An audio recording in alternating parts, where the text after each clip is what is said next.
আমি কিন্তু কোনো ধৰণৰ মা মছলা নাখাওঁ দেই। মা মছলা খালে যিহেতু স্বাস্থ্যৰ কাৰণে অপকাৰী, সেইকাৰণে কেৱল আদা, নহৰু, জলকীয়া সেইকেইটাই আৰু চলি থাকে। ইফালে নৰসিংহ, ভেদাইলতা আৰু পদুনা আম মানুহজনে চাটনি বনাবলৈ লৈছে। তেনেদৰে আৰু খাম। অকণমান নিমখ দি দিলোঁ, অকণমান হালধি। এতিয়া ধুনীয়াকৈ আকৌ লৰাই দিওঁ। কেৰাহীখন দেখি কিন্তু নাহাঁহিব, যিমান চাফা কৰি ধুলেও আকৌ কেৰাহীখনৰ কালাৰটো এনেকুৱাই হৈ যায়। আচলতে কেৰাহীখনৰ লোহাটো ভাল নহয়, সেইকাৰণে।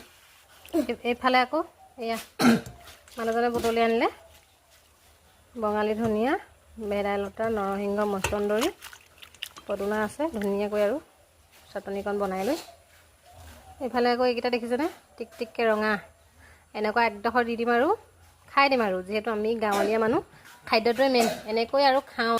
গাঁৱলীয়া যিহেতু কোনো ৰং নাই, দেখিছেনে, এনেদৰে আমি খাওঁ। এনেকৈ খায়ে আমি ভাল পাওঁ। আপোনালোকক বহুত বহুত ধন্যবাদ দিছোঁ দেই, মোৰ ভিডিঅ'বিলাক ইমান ধুনীয়া ধুনীয়াকৈ মৰম দিছে।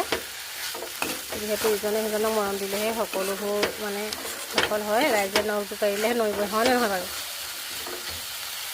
যদি ভিডিঅ'টি চাই ভাল লাগিছে তেতিয়াহ'লে ধুনীয়াকৈ মৰম লগা এটি কমেণ্ট দিব আৰু লভ ৰিয়েক্টটো দিব। বাই।